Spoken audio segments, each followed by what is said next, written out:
Hey everybody, it's Anakin with TGN, and I've got a free-for-all match on the map called Resistance in Modern Warfare 3.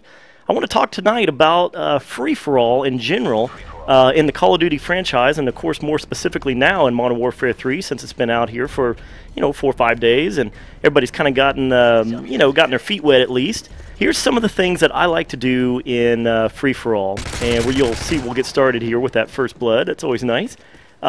Here's some of the tips from me on how to really set up a class for free-for-all, and some of the things that I really think you should consider. First of all, in playing free-for-all, it's always a good time. A lot of people don't actually give it a chance because they like the objective side, they like the team play. But I'll tell you, I actually think it makes you a better player if you go out and choose free-for-all from time to time and really just put your skills to the test.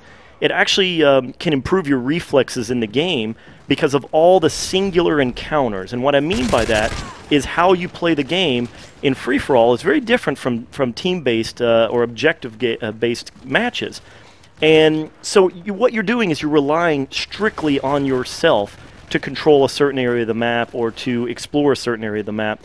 And in this scenario, the reason that can increase your game performance and really make you a sharper gamer is that you're not blindly racing to a certain point on the map, and you're also not relying on your teammates either to spawn behind you to kind of give you cover or to think somebody else might go handle the objective.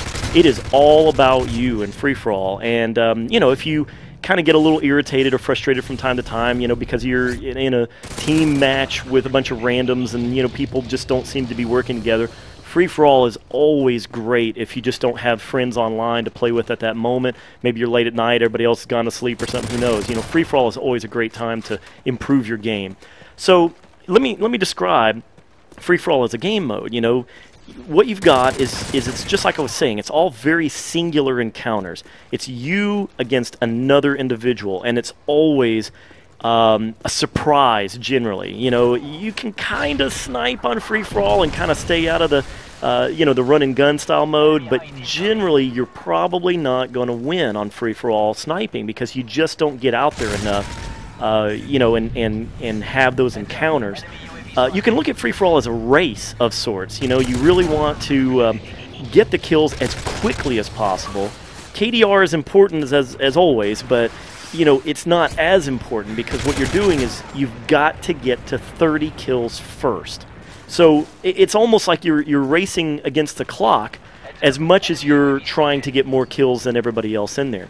So here's the thing. Here's some of my tips for you in in free-for-all matches. I'm an assault rifle guy. I know a lot of people really like the SMGs. I know a lot of people have really been preferring the UMP so far. I'm okay with that. I got no problem with the UMP, but I'll tell you, I've always been an assault rifle guy. They work close range just like an SMG, but I can also get those long kills when I need them, those long shot kills. So here's some of the things that I'm recommending in free-for-all because, again, if you go back to these singular encounters, you against another individual, what you want is you need the stopping power to put people down. So you want a weapon that either has a high fire rate or high damage. Long accuracy or the ability to run quickly. Those things don't really matter as much, in my opinion. Even accuracy isn't as important as being able to put down one person. So for me personally, I've been using the SCAR. I also recommend the M4. Again, I know that the Type 95 and the M16 have both been very popular, but when you've got these encounters that happen around a corner very quickly, you don't always have the time to get that perfect aimed shot of the 3 bursts. You may want to forego the burst weapons and stick with an automatic, because sometimes when you come around these corners, again, like I say, it's very surprising. You're very, it's something that you need to be able to pull up quickly and shoot them, sometimes even spraying and praying if you have to. So here's the thing, you choose a SCAR or maybe an M4. You know, a little later you can always get into you know, the AK or even the FAD. But generally, you know, the SCAR I think has some real major stopping power, and it's a good early weapon for those of you who haven't unlocked everything yet. It's got good stopping power. It's got you know, pretty good fire rate. So I recommend that one. And then when you're actually using the SCAR, another thing is the kick, because obviously you wanna try to keep that weapon, you know, aimed at them, because you're already going to be you know, surprised by these very quick encounters. So you know, kick or possibly impact. Now me, I'm an impact guy. I've always used either Deep Impact from Modern Warfare 4 or FMJ from Modern Warfare 2. Sorry, not Modern Warfare 4, COD 4. You guys know what I'm talking about.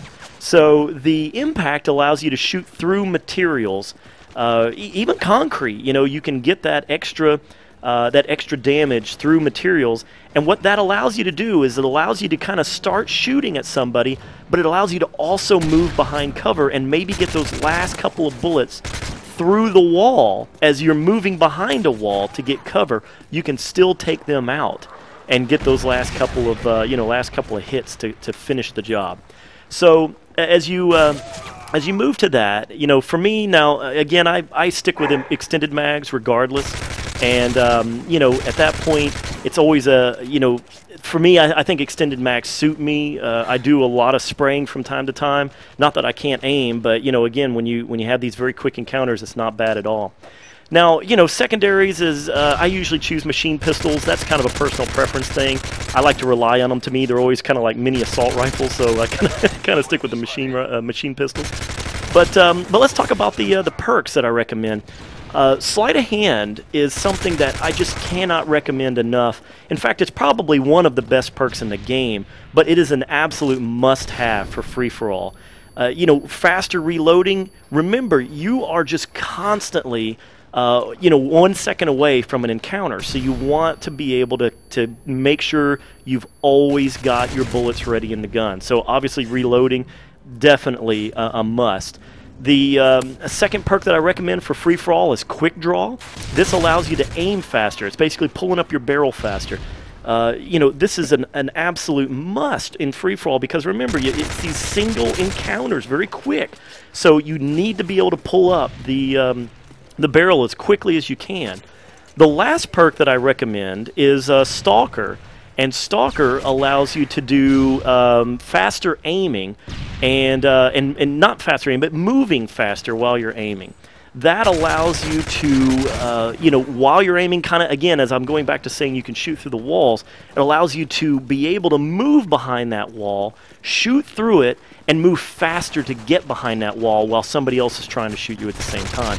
It's very, very important. You know, I really feel like, especially if you see somebody long, you know, kind of a you know, long distance away, it allows you to also move while you're aiming, move faster while you're aiming.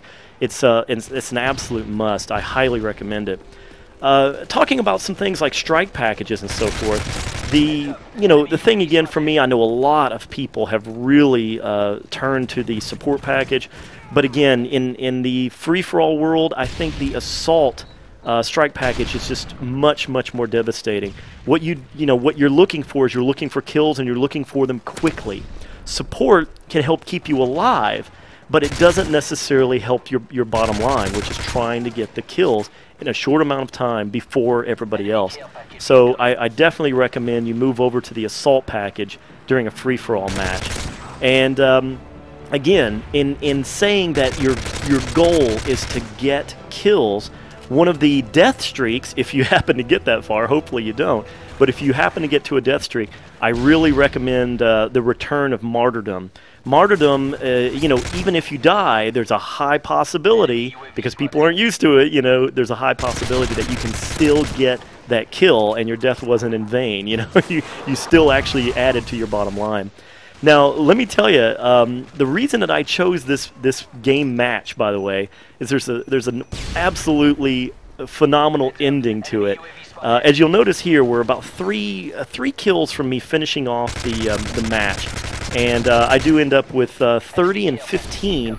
But I've got to show you guys, this ending is about as close as you can get to still winning, but yet not running out of time. You know, there is a time limit on free-for-all matches, and this one was actually a little longer than I normally do. You know, there's a 10-minute limit. Now you saw right there, that guy got me. I didn't realize it, but watch this. Here we go. I get the knife right there, and watch this in the slow motion here. Watch in slow motion. Look at the countdown clock at the top.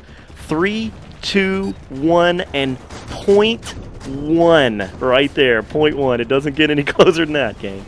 All right, as always, I appreciate it. Thanks for watching, and I'll see you guys next time.